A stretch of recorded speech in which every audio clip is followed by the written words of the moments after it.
कितने मिनट का है सर? स्टॉप कैसे करना होगा?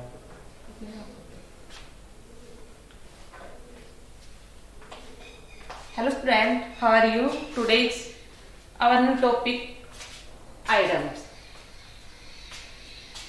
First of all, definition of item. An item is a phrase which has different meaning from the meaning of its components. See example. For example, when we say it is raining cats and dogs, it means we do not mean that cats and dogs are falling from the sky. बेटा इसका मतलब ये है, जब हम बोलते हैं it is raining cats and dogs, तो इसका मतलब ये नहीं होता है कि आसमान से कैट्स एंड डॉग्स की वर्षा हो रही है। इसका मतलब होता है हैवी रेन्स, बहुत ज्यादा बारिश हो रही है। Okay, first items, all roads lead to Rome. It means there is more than one effective way to do something. So we can say that there is more than one to do something. Okay. Second है any Tom, Dick or Harry. Any Tom, Dick or Harry means होता है any ordinary person. Any ordinary person. Third is bed of roses. It means a comfortable or luxurious position. Life is not a bed of roses. है ना बेटे, हम कहते हैं ना कि लाइफ है वो क्या नहीं है, बेड ऑफ रोजेस की नहीं है, क्योंकि लाइफ में बहुत ज्यादा क्या है, स्ट्रगल है, संघर्ष है, चलता रहता है। तब black ship, it means A reputable member of a family or group. Fifth है caught red-handed. It means caught in the middle of the crime. Okay, कहते हैं रंगे हाथों पकड़े जाना। It means caught in the middle of the crime. Crime के middle में caught पकड़े जाना। Okay. Six is cook and bull story. Cook and bull story. A far-fetched and fanciful story of highly dubious validity. Okay, तब हम बोलते हैं cock and bull story. बहुत मतलब बड़ा चढ़ाना, किसी बात को बहुत ज्यादा मतलब बड़ा चढ़ा के बताना, तब हम बोलते हैं cock and bull story. Seventh है cold feet. Cold feet it means cowardly, reluctant to, तो उसको बोलेंगे कोल्ड फीट।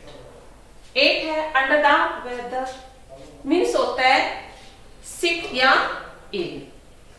हम we can say that I feel sort of under the weather. I feel sort of under the weather means sick and ill. Dutch uncle, it means a person giving firm but benevolent advice, तो उसके लिए बोलते हैं हम Dutch uncle. 11th hour means होता है the last minute. 11th hour का मतलब होता है द लास्ट मिनट। ठीक है, फॉर एग्जाम्पल ये use in sentence, don't change the programme at the 11th hours. Don't change the program at the last moment. 11th hour. Okay. Next है every man for himself. It means used for persons trying to save themselves while ignoring the needs of everyone else. Next है father figure. एक person, it means एक person to whom one can turn for advice and support, तो बोलते हैं ना इसका तो भी फादर फिगर है, जो अच्छी सी एडवाइस दे, जो उसका क्या हो, भला करता हो। Fish out of water, it means a person in an unsuitable situation, तो उसके लिए बोलते हैं फिश आउट ऑफ वाटर है भी ये तो। नेक्स्ट है from rags to riches. From rags to riches it means to start out as poor and make a fortune later. ठीक है बेटा, नीचे से ऊपर तक जानना, मतलब गरीबी से अमीरी तक। Give someone help to punish it means to punish, give someone help.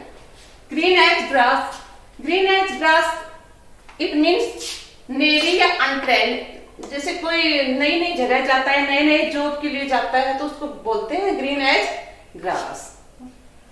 Haulm someone over the cold, तो इसका मतलब होता है टू स्कोल्ड हार्शली, बहुत ज्यादा सख्ती से डांटना। नेक्स्ट है have a cow, to be dramatically upset और एंग्री। नेक्स्ट है icing on the cake it means होता है something that make a good situation. Next है in a jam, in a difficult position offer needing help, जैसे मुसीबत में पड़ जाना, ऑफर नीडिंग हेल्प, और हमेशा उसको हेल्प की जरूरत है, तब बोलते हैं in a jam, in a difficult. Next है jack of all trades master of none, सारी चीजों की जिसे नॉलेज होती है लेकिन एक चीज का वो स्किल मास्टर नहीं होता है, तो उसको बोलते हैं a person who knows a little about many jobs, बहुत सारी जॉब्स के बारे में जानता है but it is not skilled at any job, लेकिन कोई पर्टिकुलर जॉब है उसमें वो स्किल नहीं है। Keep a stiff upper lip means होता है to exercise self restraint in the expression of emotion, especially fear or grief. Kith and kin, it means friends and relative. कहते हैं ये तो मेरे kith and kin है, means friend and relative.